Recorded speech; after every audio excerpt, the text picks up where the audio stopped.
Assalamualaikum warahmatullahi wabarakatuh. Bismillahirrahmanirrahim. Alhamdulillahi rabbil alamin. Wassalatu wassalamu ala sayyidina Muhammadin asyrafil anbiya'i wal mursalin wa ala alihi wa sahbihi ajma'in. Apa khabar semua murid-murid? Semoga pada hari ini semuanya berada dalam keadaan yang sihat.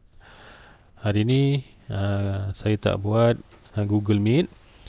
Saya hanya bagi video yang saya telah rakamkan, video PDPR yang saya telah rakamkan untuk murid-murid lihat daripada awal sehinggalah habis.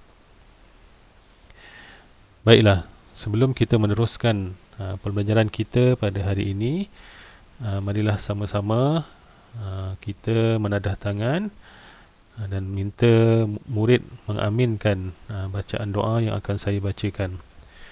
أعوذ بالله من الشيطان الرجيم بسم الله الرحمن الرحيم اللهم افتح علينا حكمتك وانشر علينا من خزائن رحمتك ربنا اشرح لنا صدورنا ويسر لنا أمورنا اللهم أخرجنا من ظلمات الوهم وأكرمنا بنور الفهم وافتح لنا بمعرفة العلم ونور قلوبنا وسهل لنا أبواب فضلك Ya Arhamar Rahimin. Amin ya Rabbal Alamin. Mudah-mudahan dengan bacaan doa itu tadi, majlis kita, pembelajaran kita pada hari ini diberkati dan dirahmati oleh Allah Subhanahu wa taala. Baiklah murid-murid, sebelum saya meneruskan pembelajaran kita pada hari ini, suka saya mengingati kembali pelajaran yang telah diajar pada sesi yang lalu, sama ada di kelas bersemuka ataupun PDPR berkenaan dengan pelajaran yang ketiga, iaitu zakat fitrah, dari segi dia punya maksud, kemudian syarat-syarat apa yang perlu dibuat berkenaan dengan zakat. Jadi saya harap murid-murid dapat faham berkenaan dengan tajuk-tajuk yang telah diajarkan. Jadi untuk hari ini, murid-murid boleh rujuk muka surat 43, pelajaran yang keempat, bertajuk puasa. Mana yang murid-murid tahu bahawa puasa ni ialah satu ibadah yang ditetapkan oleh Allah Subhanahu wa taala, yang berfungsi untuk mendidik manusia agar membersihkan hati dan jiwa dari segala sifat keji. Agar biar kita tahu bahawa dengan berpuasa kita dapat merasai orang-orang yang susah, orang-orang miskin yang tidak ada makanan. Malahan menerusi ibadah puasa ini juga manusia dilatih supaya sentiasa akur dan taat dalam menjalani perintah-perintah Allah dan menjauhi larangan-larangan Allah, kerana ia adalah disiplin utama bagi orang yang beriman. Orang yang benar-benar dapat menghayati ibadah puasa dengan mematuhi segala syarat-syaratnya yang akan saya terangkan nanti, memelihara segala perkara yang membatalkan dan memenuhi tuntutan adab-adab yang membolehkan seorang itu mencapai darjat takwa, iaitu darjah yang tinggi dan mulia di sisi Allah Subhanahu wa taala. Dan sebagaimana yang murid tahu bahawa puasa Ramadan ini setahun hanya sebulan, bukannya setiap bulan perlu dilaksanakan. Okey, kita lihat pengertian puasa. Okey, puasa ialah menahan diri daripada melakukan sesuatu seperti makan, minum dan bercakap. Kita tak boleh makan, tak boleh minum ketika berpuasa di siang hari, dan bercakap, maksud tak boleh bercakap ni, jangan bercakap benda-benda yang sia-sia, yang larau, yang tidak dapat memberikan faedah. Tapi kalau kita berkata-kata, contohnya membaca Quran, berzikir, itu dibolehkan. Hal ini berdasarkan firman Allah Ta'ala yang menceritakan perihal Maryam alaihissalam. أعوذ بالله من الشيطان الرجيم بسم الله الرحمن الرحيم إني نذرت للرحمن صوما falan ukallima al-yawma inisiya. Inilah daripada surah Al-Maryam. Artinya, sesungguhnya aku bernazar diam membisu menahan diri kerana Allah, maka aku tidak akan berkata-kata kepada sesiapa pun dari kalangan manusia pada hari ini. Maknanya kita bercakap benda-benda ataupun perkara-perkara yang mendatangkan faedah kepada kita. Kemudian puasa dari segi syarak ialah menahan diri daripada sebarang perkara yang membatalkannya, bermula dari terbit fajar sehingga terbenam matahari dengan niat puasa. Maknanya bermula masuk azan subuh sehingga azan maghrib. Barulah kita boleh berbuka.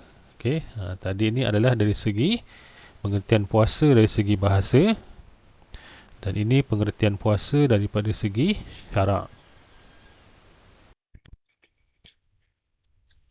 Okey, seterusnya kita lihat sebab wajib berpuasa. Diwajibkan puasa bulan Ramadan jika terdapat salah satu daripada beberapa sebab berikut. Antaranya yang pertama, telah sempurna bulan Sya'ban 30 hari. Ini antara beberapa kaedah yang telah ditetapkan. Telah sempurna bulan Sya'ban 30 hari, itu yang pertama. Yang kedua, nampak anak bulan Ramadan. Ini nisbah kepada orang yang melihatnya walaupun dia fasik. Kalau kita dekat Malaysia ni ada satu jabatan yang menguruskan melihat anak bulan. Sekarang lebih mudahlah. Kita tunggu je pengumuman yang diumumkan di televisyen. Yang ketiga, sabit melihat anak bulan Ramadan pada hukum syarak dengan saksi yang adil. Ini nisbah kepada orang yang tidak melihatnya. Macam kita tak melihat anak bulan, cukuplah sekadar kita menunggu info ataupun pemberitahuan daripada media sosial. Contohnya televisyen lah. Okay, yang keempat, diberitahu melalui beberapa alamat atau tanda bagi menunjukkan bermulanya bulan Ramadan, seperti melihat lampu yang dipasang di menara atau mendengar meriam atau sebagainya mengikut adat kebiasaan yang digunakan. Kalau kita macam biasalah tunggu pengumuman. Yang kelima, pengisytiharan oleh pihak berkuasa. Ini adalah contoh beberapa kaedah yang ditetapkan yang menjadi sebab wajibnya puasa. Kita yang kelima lah lagi mudah.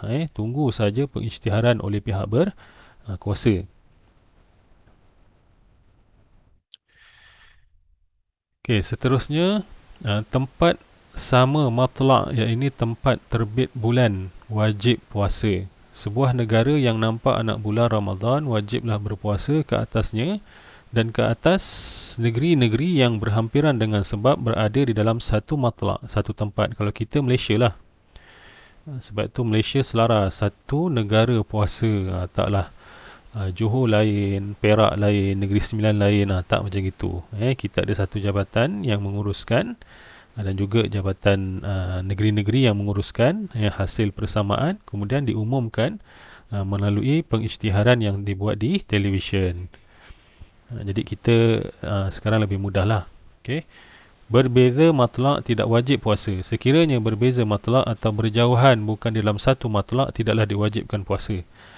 Contoh kita Malaysia, Arab, mungkin waktu permulaan puasa itu tidak sama, berbeza. Okay.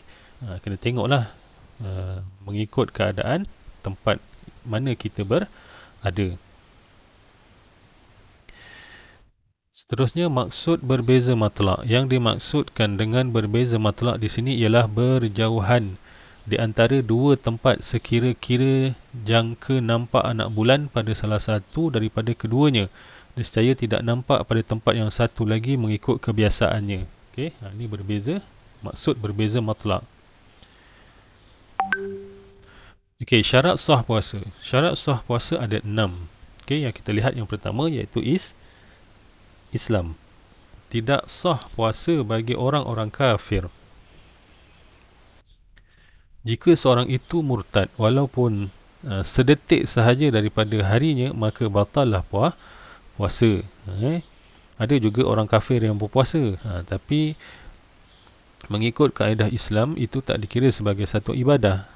Kita orang Islam ibadah kerana Allah, apa saja yang kita buat dapat pahala. Okey, yang pertama Islam. Yang kedua berakal. Okey, kita lihat alif. Tidak sah puasa kanak-kanak yang belum memayyiz, yang hilang akal. Maksudnya yang masih kecil. Kalau ada adik yang umur setahun, 2 tahun yang belum memayyiz, yang tidak tahu membezakan di antara benar atau salah, najis atau tidak, tu tidak sahlah puasanya. Batal puasa jika gila 1 detik lahzah daripada harinya. Gila sekejap. Ada orang yang gila selama-lamanya, ada yang gila sekejap. Gila sekejap pun termasuk dalam perkara yang tidak sah puasa. Jika pitam atau mabuk, tidak batal puasanya apabila kembali sembuh siuman 1 lahzah di dalam harinya. Pitam, mabuk tak diambil kira lah. Maksudnya boleh berpuasa, tidak batal puasanya. Tidur tidak batal puasa. Seseorang yang tidur sepanjang harinya tidaklah membatalkan puasa. Okey.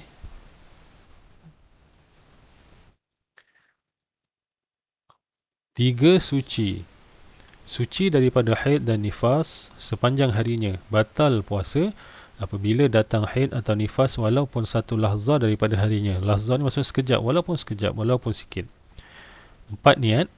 Wajib ditentukan niat pada puasa fardu seperti Ramadan, qada, nazar atau kafarah. Sebab tu niat tu penting. Niat kita puasa kerana bulan Ramadan, kerana qada, kerana puasa sunat, kerana nazar dan sebagainya. Niat itu memainkan peranan. 5, menahan diri daripada perkara yang membatalkan puasa. 6, masuk waktu atau wujud sebab yang mewajibkan puasa. Kalau kita tak makan di waktu malam, itu tak dinamakan puasa. Sebab waktu puasa ni hanya waktu siang, waktu yang tertentu sahaja. Okey, saya ulang. Jadi syarat sah puasa ada 6. Yang pertama Islam, yang kedua berakal, yang ketiga suci, yang keempat niat, yang kelima menahan diri daripada perkara yang membatalkan puasa, dan yang keenam masuk waktu atau wujud sebab yang mewajibkan puasa. Ini 6 syarat sah puasa. Okey, seterusnya niat puasa. Masa niat puasa sunat. Mengikut pendapat yang mu'tamad, memadai niat puasa sunat sebelum daripada gelincir matahari dengan syarat seseorang itu belum lagi melakukan sesuatu yang membatalkan puasa. Okey, keterangan mengikut satu pendapat adalah memadai niat yang dilakukan selepas daripada gelincir matahari. Okey. Jadi di sini kalau kita puasa sunat, selagi kita ataupun sebelum masuk tergelincirnya matahari atau sebelum masuknya waktu zuhur, gelincir matahari ni waktu zuhur, kita boleh berpuasa dengan syarat kita belum makan ataupun kita belum melakukan sesuatu yang membatalkan puasa. Kadang-kadang dia tak niat puasa malam,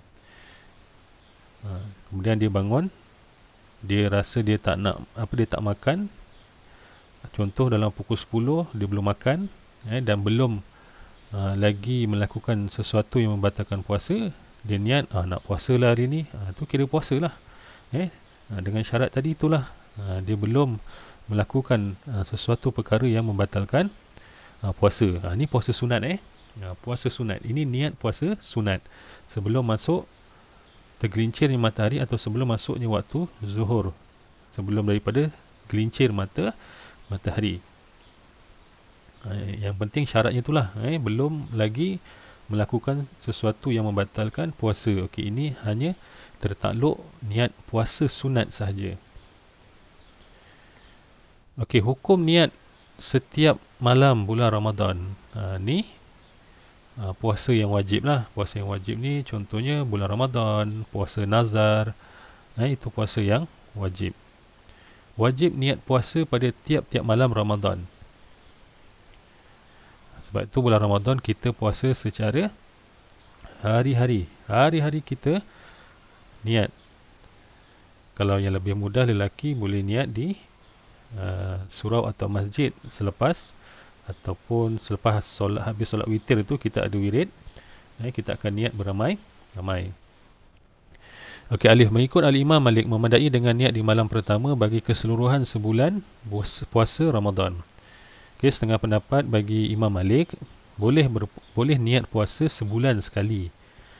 Dengan syarat niat itu perlu dilaksanakan pada malam yang pertama puasa. Jangan malam yang kedua, malam ketiga. Dia kena tengok, bergantung kepada keadaan. Jadi mengikut Imam Malik begitu.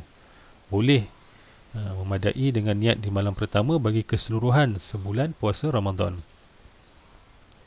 Okey, harus bagi yang bermazhab Syafi'i bertaklid mengikut Imam Malik di dalam masalah niat, supaya dia tidak dikenakan qada puasa apabila lupa demi dia berniat puasa pada mana-mana malam daripada Ramadan selain daripada malam yang pertama. Jadi kita bermazhab Imam Syafi'i boleh bertaklid lah, mengikut pendapat Imam Malik. Okey, contoh niat puasa sebulan iaitu nawaitu sauma syahri ramadhana kullihi lillahi ta'ala. Artinya sahaja aku berpuasa sebulan Ramadan sekaliannya kerana Allah Ta'ala. Okey, ni niat puasa sebulan. Okey, lafaz niat puasa. Sekurang-kurangnya niat puasa Ramadan, sahaja aku puasa Ramadan kerana Allah pun cukup. Okey. Okey, niat puasa Ramadan yang sempurna ialah nawaitu sawma ghadin an adai fardhi Ramadana hadhihi sanati lillahi ta'ala. Artinya sahaja aku puasa esok hari daripada menunaikan fardu Ramadan tahun ini kerana Allah Ta'ala. Okey, yang tadi contoh ini adalah niat puasa sebulan. Yang ini adalah niat puasa yang kita niat hari-hari. Okey, itu saja untuk pelajaran hari ini. Untuk tugasan, saya minta untuk murid jawab 2 soalan. Tuliskan pengertian puasa dari segi syarak. Okey, dari segi syarak sahaja, bahasa tak perlu. Kemudian tuliskan 6 syarat sah puasa secara ringkas. Okey, secara ringkas saja. Islam, baligh, berakal, itu je. Huraian-huraiannya tak perlu. Okey, itu saja. Sekian. Assalamualaikum warahmatullahi wabarakatuh.